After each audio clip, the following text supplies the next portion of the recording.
The day is great. The world is great. Your life is great. You know what else is great? Episode 8, Daily Nourishment. The topic for today is going to be, it's actually going to be art, and it's actually going to be a little more of a sinister topic. It comes off of me discovering Mark Rothko, who is a Lithuanian artist who was around in the 20th century. Now, the thing about Mark Rothko is he was one of those guys who did, like the still colors kind of thing, where it's like one big block of color and the other one, like that modernist stuff that people either love or they hate. But the big thing that really defined his career is he dropped off a collection of 9 pieces where they're all like very dark, very crimson, black, like dark navy colors. And later that day, he was found dead in his apartment. He had killed himself. And the fact that he did that with those pieces, they really evoked emotion. One of the things he said, because he was a huge fan of Mozart, was music can make you cry, but he had never had an art piece make him cry. And he wanted to make art that made him cry. And his latest installation, the one with the 9 pieces, is basically think of a room that envelops you in maroon. You can see in his pieces the texture that he scratched off the paint and he painted over it again. There's different light that refracts off of it depending on how you see it, how it bounces off the painting. And the whole idea is you're surrounded in a room where there's no perspective for you to latch onto. You only see the depth of this crimson color. And it's said to be a room that brings a lot of people to tears, especially once they know that this is the last thing he did, and that this crimsonness that you see is almost like the pool of blood he left at his house when he killed himself.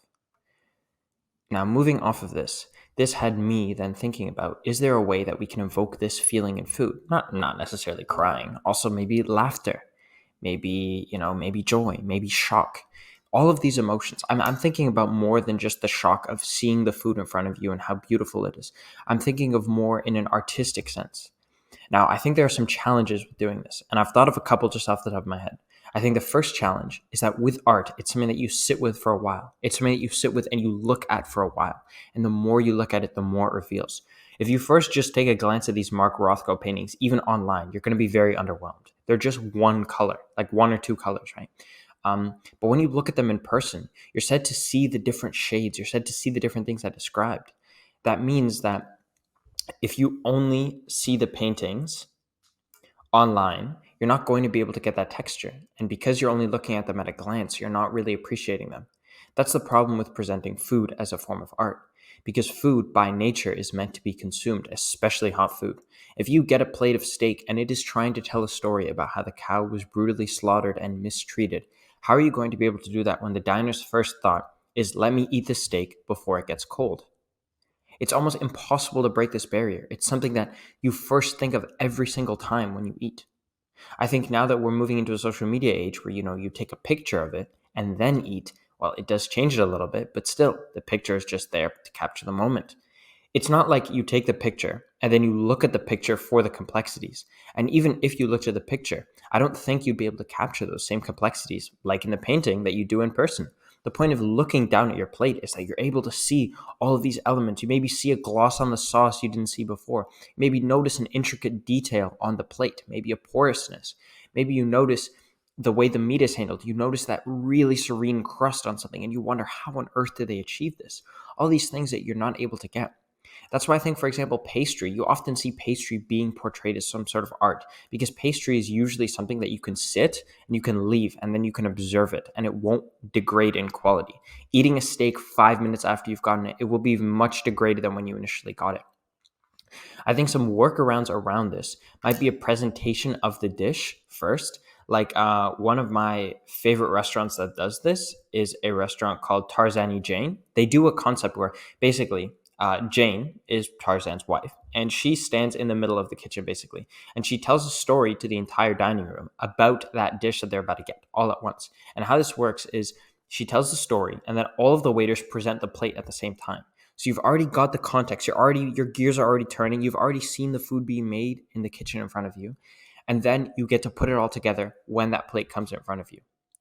I think this is an effective way, but at the same time, you just go, oh, that makes sense. And then you eat it. You don't really form your own thought about it.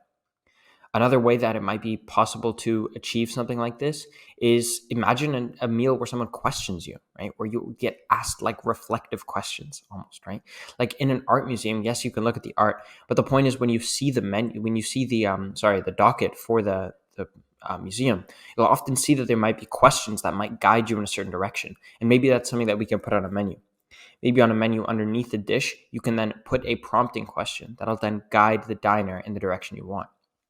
I think a full exploration of this will be fully looking at different ways that you can invoke emotion in the diner, but also different flavors. I think one thing that I didn't touch upon was like these flavors, these emotions of like real sadness, like the almost depressive emotions that you get from this environment.